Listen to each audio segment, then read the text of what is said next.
Friends, welcome back. Construction and contracting side അല്ലെങ്കിൽ project management ഓഫീസിൽ സൂക്ഷിക്കുന്ന ഫയലുകളെക്കുറിച്ചും രജിസ്റ്ററിനെ കുറിച്ചും ഇംഗ്ലീഷിലൊരു വീഡിയോ ചെയ്തിരുന്നു.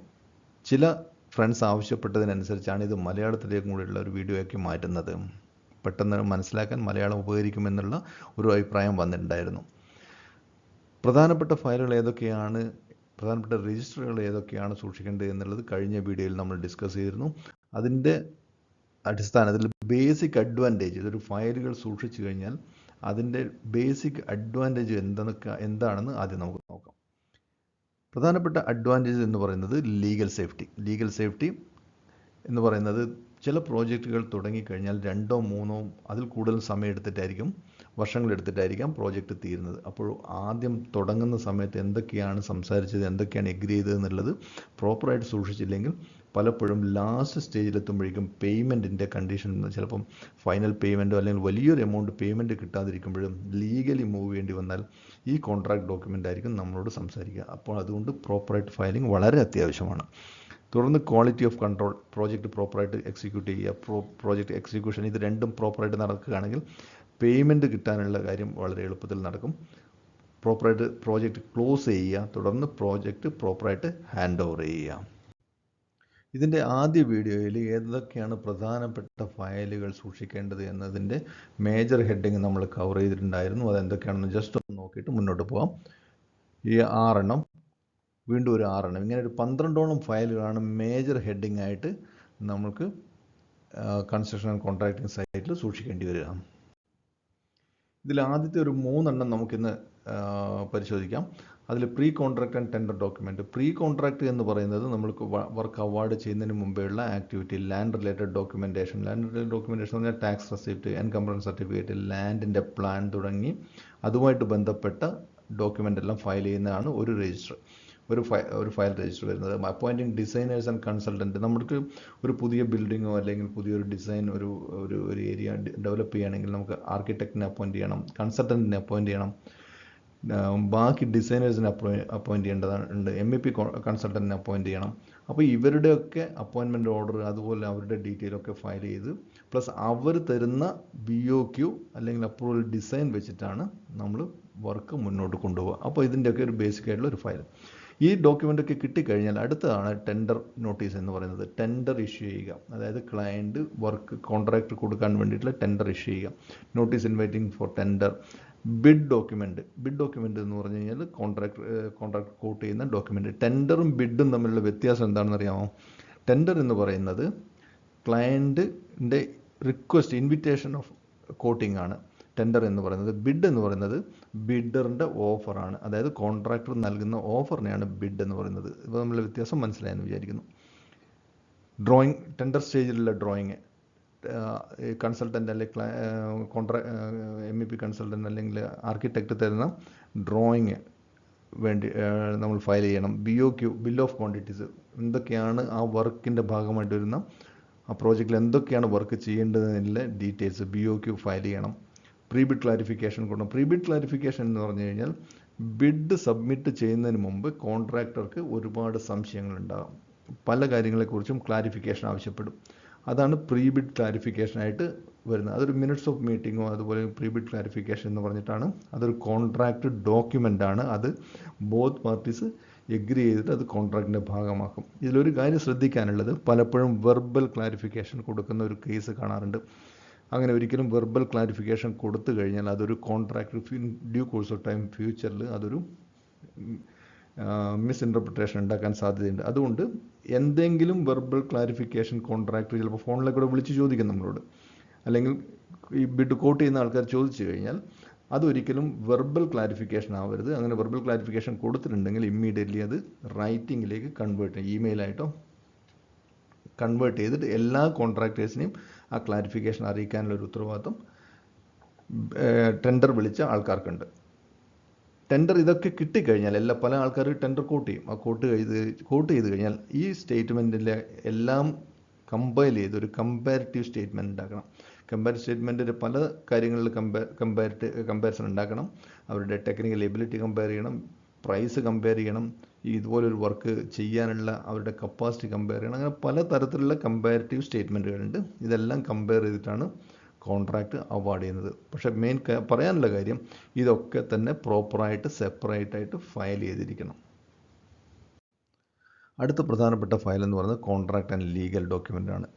നമുക്ക് വർക്ക് അവാർഡ് ചെയ്യുന്ന സമയത്ത് അല്ലെങ്കിൽ ടെൻഡർ ചെയ്ത സമയത്ത് നമ്മൾ പല കാര്യങ്ങളും നമ്മൾ എഗ്രി ചെയ്തിട്ടുണ്ടാവും. നമ്മൾ എഗ്രിമെൻ്റ് വെക്കാൻ വേണ്ടിയിട്ട് നമ്മൾ ചിലപ്പം EMD കൊടുക്കാൻ ഏൽപ്പിച്ചിട്ടുണ്ടാവും, അല്ലെങ്കിൽ ബാങ്ക് ഗ്യാരണ്ടി കൊടുക്കാൻ എഗ്രി ചെയ്തിട്ടുണ്ടാവും. ഇതൊക്കെ ചെയ്ത് ഉള്ള ഒരു എഗ്രിമെൻ്റ്, അതിൻ്റെ ഒരു കോൺട്രാക്ട് ഡോക്യുമെൻ്റാണ് അടുത്ത ഫയലായിട്ട് സൂക്ഷിക്കേണ്ടത്.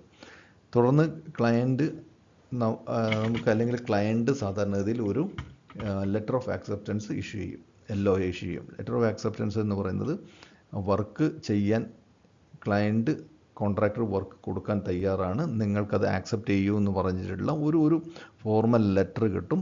തുടർന്ന് കോൺട്രാക്ടർ ആ ലെറ്റർ ആക്സെപ്റ്റ് ചെയ്യുന്നതോട് കൂടിയിട്ടാണ് വർക്ക് ഓർഡർ ഇഷ്യൂ ചെയ്യുന്നത്. വർക്ക് ഓർഡർ ചിലപ്പോൾ 5-10 ദിവസം കഴിയുമ്പോൾ ഇഷ്യൂ ചെയ്യും.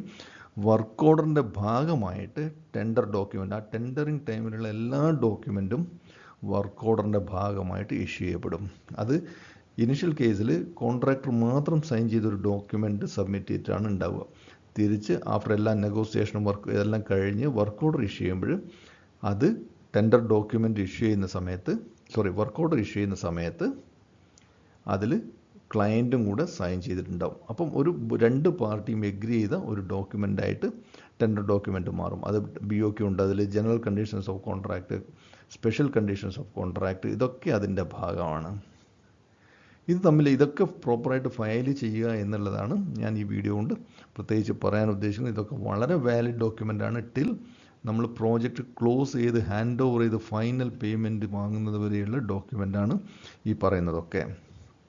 തുടർന്ന് contractor insurance policy, workman policy, car policy ഒക്കെ എടുക്കേണ്ടത് ആ കോൺട്രാക്റ്റിൻ്റെ ഭാഗമായിട്ടായിരിക്കും ഇതൊക്കെ ചെയ്യുക. കാർ എന്ന് പറയുന്നത് കോൺട്രാക്ടേഴ്സ് ഓൾ റിസ്ക് പോളിസി എന്നാണ്.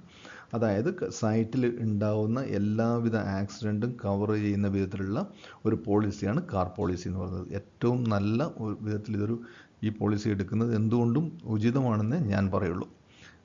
തുടർന്ന് ഈ കോൺട്രാക്ടറോ അല്ലെങ്കിൽ ക്ലയൻറ്റോ സ്റ്റാറ്റ്യൂട്ടറി അപ്രൂവൽസിൻ്റെ ഫയലൊക്കെ എടുക്കണം.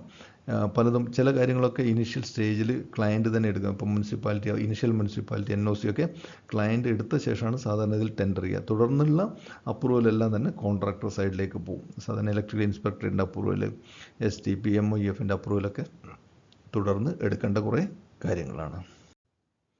അടുത്തതാണ് ഡ്രോയിങ് ആൻഡ് ഡിസൈൻ ഫയൽ.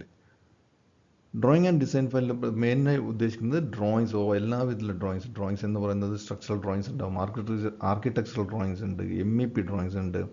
എല്ലാ ഡ്രോയിങ്സും ഫയൽ ചെയ്യുന്ന ഒരു സിസ്റ്റമാണ് ഡ്രോയിങ് ആൻഡ് ഡിസൈൻ ഫയൽസിൽ കൊണ്ട് ഉദ്ദേശിക്കുന്നത്.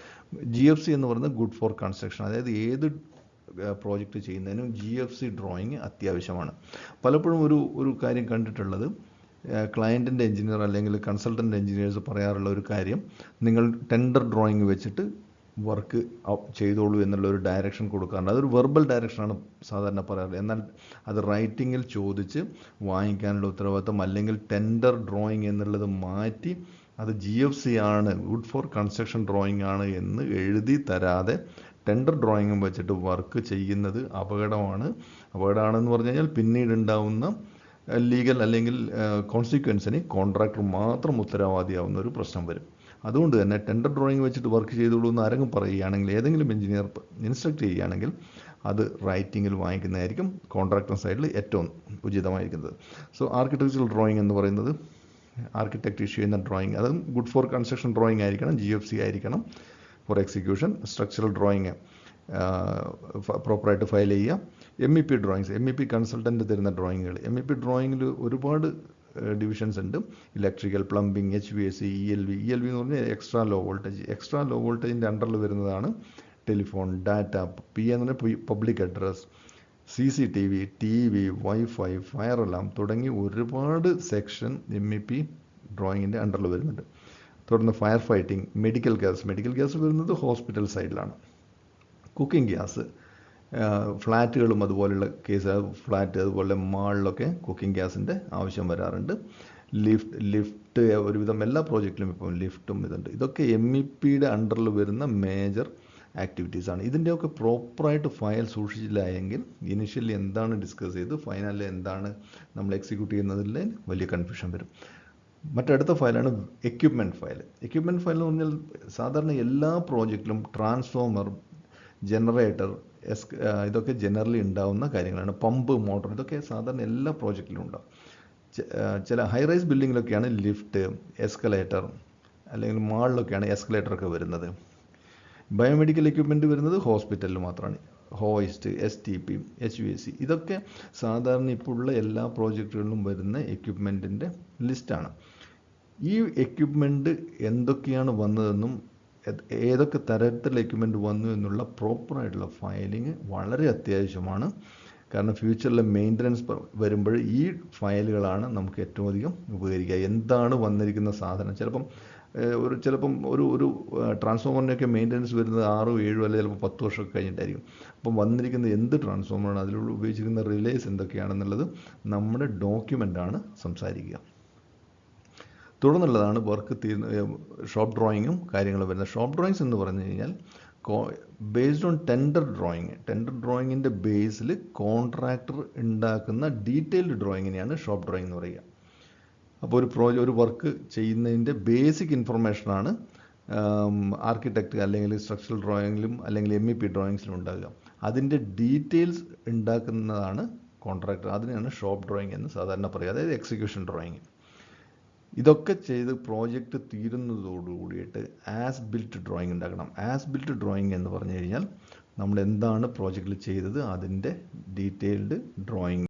അത് എപ്പോഴും മെയിൻ്റനൻസിൻ്റെ ആവശ്യത്തിന് വളരെയധികം ഉപകരിക്കും. Friends, project construction and contracting സൈറ്റിൽ സൂക്ഷിക്കേണ്ട ഫയൽസ് ആൻഡ് രജിസ്റ്റർ എന്നൊരു സബ്ജക്റ്റ് വളരെ വൈഡാണ്, വളരെ ഇമ്പോർട്ടൻ്റ് ആണ്. അതുകൊണ്ട് തന്നെയാണ് ഇത്രയും സമയം എടുക്കുന്നത്. നമ്മൾ ഇതിൽ ആദ്യത്തെ 3 പാർട്ട് മാത്രമാണ്, 3 ഫയൽസിനെ കുറിച്ച് മാത്രമാണ് ഇപ്പോൾ ഡിസ്കസ് ചെയ്തിരിക്കുന്നത്. അത് തന്നെ ഏകദേശം 10 മിനിറ്റിൽ കൂടുതൽ സമയമെടുത്തു. വീഡിയോ ഇഷ്ടപ്പെട്ടെങ്കിൽ സബ്സ്ക്രൈബ് ചെയ്യുക, ഫോളോ ചെയ്യുക. ഇതിൻ്റെ ബാക്കി വീണ്ടും അടുത്ത ഭാഗത്തിൽ കവർ ചെയ്യുന്നതാണ്. Okay, thank you very much. Bye bye.